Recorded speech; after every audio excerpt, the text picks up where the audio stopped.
आप देख रहे हैं हल्ला बोल, आपके साथ मैं हूं अंजना। ओम कश्यप असदुद्दीन ओवैसी यूपी में उम्मीदवार खड़ा करने की तैयारी कर रहे हैं। उन्होंने ओपी राजभर से गठबंधन कर लिया है और दिलचस्प ये कि गठबंधन ने सरकार का फॉर्मूला अभी से तय कर लिया है। कहते हैं 5 साल में अलग अलग जातियों के 5 मुख्यमंत्री बनाएंगे।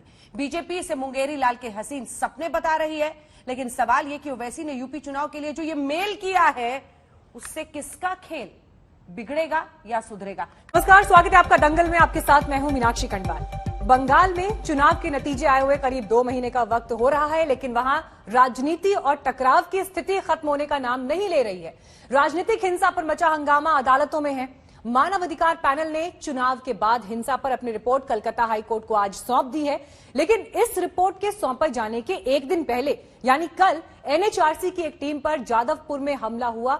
राजनीति का तापमान बढ़ रहा है। इसके साथ ही अब एक तरफ जहां टीएमसी का यह कहना है कि चुनाव बाद हिंसा के मामलों को लेकर राजनीति हो रही है, तो बीजेपी राज्य सरकार को आईना दिखाने की कोशिश कर रही है। मतलब सोचिए, दंगा, हत्या, बलात्कार और अब तलवार।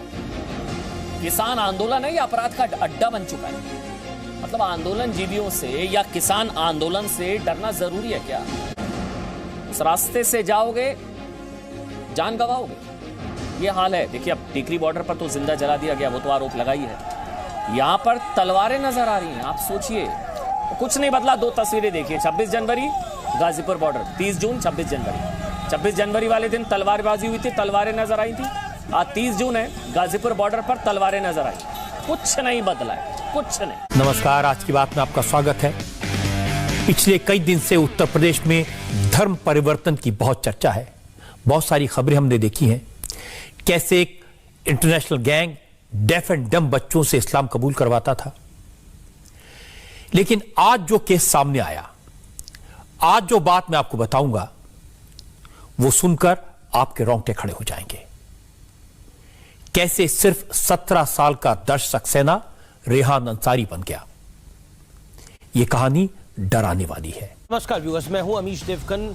आज आर पार में एक आंदोलन के अराजक होने का संपूर्ण विश्लेषण होगा, क्योंकि इस देश में कई आंदोलन महीनों तक चले, लेकिन करीब 8 महीने के किसान आंदोलन में जो कुछ हुआ, वैसा मंजर देश ने पहले शायद कभी नहीं देखा।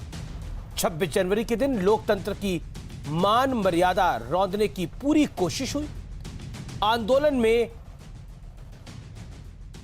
हिस्सा लेने आई पश्चिम बंगाल की एक युवती का रेप हुआ। किसान आंदोलन में शामिल कुछ लोगों ने मुकेश नाम के एक व्यक्ति को तेल डालकर जिंदा जला दिया। सार्वजनिक संपत्ति को तहस नहस किया गया। अराजकता का नंगा नाच हुआ। बच्चे 2 ही अच्छे की बात पर कट्टरपंथियों को आपत्ति क्यों? इसी पर बहस होगी, क्योंकि इसे बहस का मुद्दा आप लोगों ने बनाया है 60% वोटों के साथ। लेकिन मैं आपको ये बता दूं, जनसंख्या नियंत्रण क्या भारत के लिए अपना वजूद बचाने जैसी चुनौती है? मैं इसे सबसे गंभीर चुनौती इसलिए मानता हूं क्योंकि अगर हमारे पास संसाधन 10 लोगों को खिलाने का होगा और 100 लोग पैदा हो जाएंगे, जिसे एक अनार 100 बीमार कहते हैं, तो ऐसे में देश क्या उसका बोझ उठा पाएगा? भारत की आम जनता ने एक रिकॉर्ड बनाया है। आम खाने का नहीं, बल्कि महंगा पेट्रोल खरीदकर सरकार को कई लाख करोड़ टैक्स देने का रिकॉर्ड। ये वो रिकॉर्ड है जो अमेरिका की पूरी आबादी नहीं बना सकती। उपभोक्तावादी अमेरिकी लोग इस त्याग को समझ नहीं सकते। अमेरिकी लोगों को अपनी सरकार से मंदी के संकट में 220 लाख करोड़ का पैकेज मिला। महाराष्ट्र, मध्य प्रदेश, कर्नाटक, बिहार, तेलंगाना, राजस्थान, तमिलनाडु, आंध्र प्रदेश, लद्दाख, जम्मू कश्मीर, उड़ीसा, केरल, इन सब जगहों में पेट्रोल 100 रुपये लीटर हो चुका है। जिन राज्यों में पेट्रोल अभी भी 100 रुपये से सस्ता है, उन्हें कितना बुरा लग रहा होगा कि उन्हें 100 रुपया लीटर खरीदने का मौका नहीं दिया जा रहा। इसी से मेरा नजरिया बदला है। पहले लगा कि जनता के साथ ज्यादती हो रही है, अब समझ में आया कि जनता ही ज्यादा देना चाहती है। नमस्कार, मैं हूं संदीप चौधरी। आज सबसे बड़ा सवाल में मैं आपकी, अपनी, हम सब की जिंदगी की दरअसल कीमत क्या है? मौत एक हकीकत है, एक कड़वी हकीकत है। सुप्रीम कोर्ट में एक याचिका दाखिल की गई कि इस कोरोना काल में, इस संकट, संक्रमण, आफत, आपदा काल में जो मौतें हो रही हैं,